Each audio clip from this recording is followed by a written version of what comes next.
You think your money is sitting in a bank, safe, quiet, waiting for you. It isn't. The moment you deposit it, your money leaves. Not metaphorically, physically, it's gone. And tonight, I'm going to show you where it actually goes, who gets to use it, how it multiplies, and why this system quietly shapes your entire financial future. Because once you see it, you'll never look at your bank balance the same way again. Let's start with something simple. You walk into a bank. You deposit $1,000. The app updates. Your balance says $1,000. You feel secure. But here's the uncomfortable truth. That money is no longer yours in the way you think. Legally, you didn't store money. You loaned it. You became a lender to a bank. Most people don't realize this. But the second your deposit clears, ownership transfers. The bank now owes you money, and they immediately put your cash to work. Not tomorrow, not next week, immediately. This matters right now because global debt is exploding, interest rates are unstable, and banks are under more pressure than they've been in over a decade. Yet we still treat deposits like digital piggy banks. They're not. They're raw fuel. Let me show you what actually happens. Your $1,000 enters the system. The bank doesn't put it in a vault. They keep a fraction, usually between 5 and 10%, sometimes less. Let's say 10%. That means they hold $100. The other $900, they lend it out. Mortgages, car loans, business credit, credit cards. That $900 becomes someone else's money. They spend it, and where does it go? Back into the banking system. Now another bank gets a deposit. They keep 10%. They lend out 90, then another bank, and another. This repeats again, and again, and again. Your original $1,000 quietly becomes up to $9,000 or more in new money, created from nothing but accounting entries. This is called fractional reserve banking. But don't let the name distract you. Here's what it really means. Banks are allowed to lend money that doesn't exist yet. They manufacture credit.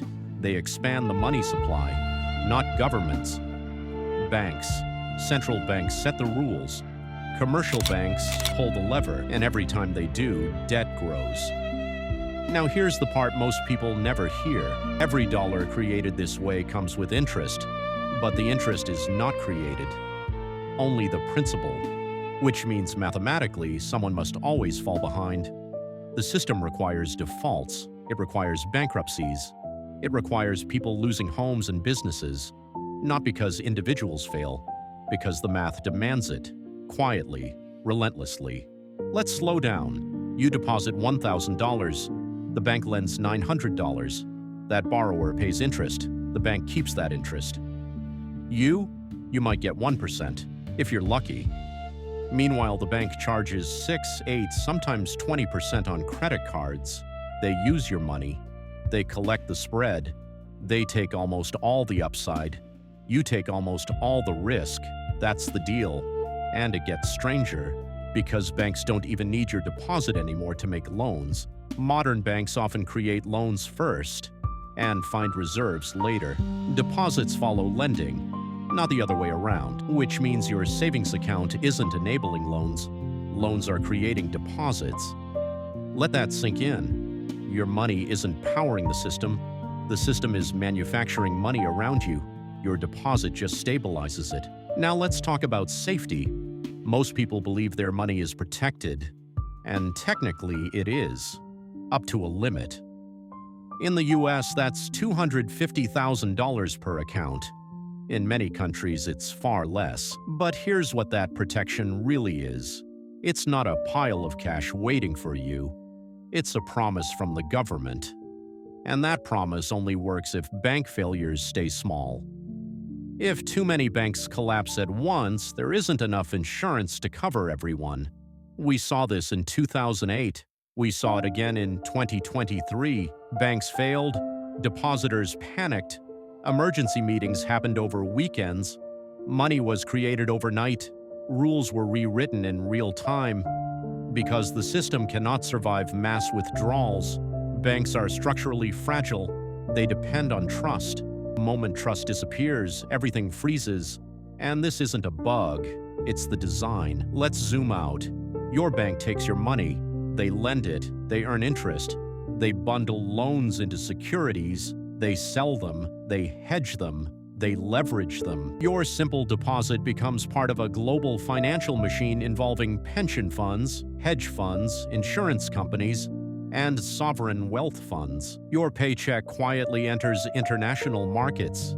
It may help finance an apartment complex in another country, or a corporate buyout, or government debt, and you have no say in any of it. You just see a number on your phone. Here's a quiet irony. Banks market savings accounts as responsible. But from the bank's perspective, deposits are liabilities. They owe you that money. They don't want it sitting idle. They want it moving, risking, earning, because that's how banks survive, not by storing money, by transforming it, short-term deposits, into long-term loans. That mismatch is why banking crises exist. You can withdraw your money today. Their loans come back over 30 years. That gap is the danger. Now let's talk inflation. Every time banks expand credit, the money supply grows. More dollars chase the same goods, prices rise. Your purchasing power shrinks, not suddenly, gradually, quietly, while your savings earn almost nothing. This is why people feel like they're running in place. Wages rise slowly, asset prices explode, homes, stocks, everything financed with debt inflates first. People who already own assets get richer. People who save cash fall behind. Again, not accidental, structural. The system rewards borrowers, especially large ones, governments, corporations, institutions, and it punishes savers, especially small ones, you. And here's the uncomfortable math. If everyone tried to withdraw their money at once, there wouldn't be enough, not even close, because most of it exists only as loans on balance sheets, digital promises. Your bank balance is not a pile of cash, it's an IOU, backed by layers of trust, legal frameworks, central banks, and political stability. When those wobble, so does your money. Now let's address the hype. Banks tell you your money is working for you. Closely, your savings account earns 1 to 3%. Inflation runs higher. You're losing purchasing power. Meanwhile, banks earn multiples of that on your deposits. They use leverage, they get bailouts, they get emergency liquidity. You get overdraft fees. It's not personal, it's business. Zoom out even further. This system feeds global debt. Governments borrow. Central banks buy bonds. Banks recycle that money. Debt becomes the foundation of growth. Every recession is met with more lending, lower rates, more credit. Because the alternative is collapse, so debt never shrinks.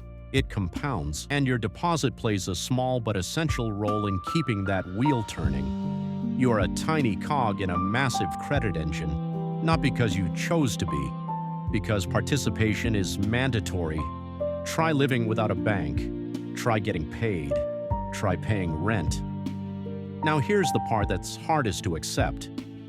When you put money in a bank, you are trusting a fragile, leveraged, confidence-based system to preserve your life energy, your hours, your labor, your time, converted into digits, stored in institutions designed to extract value from it. Most of the time, it works, until it doesn't. History shows this again and again: bank runs, currency crises, capital controls.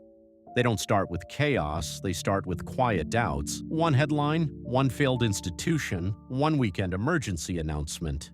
And suddenly people realize their money was never really sitting there.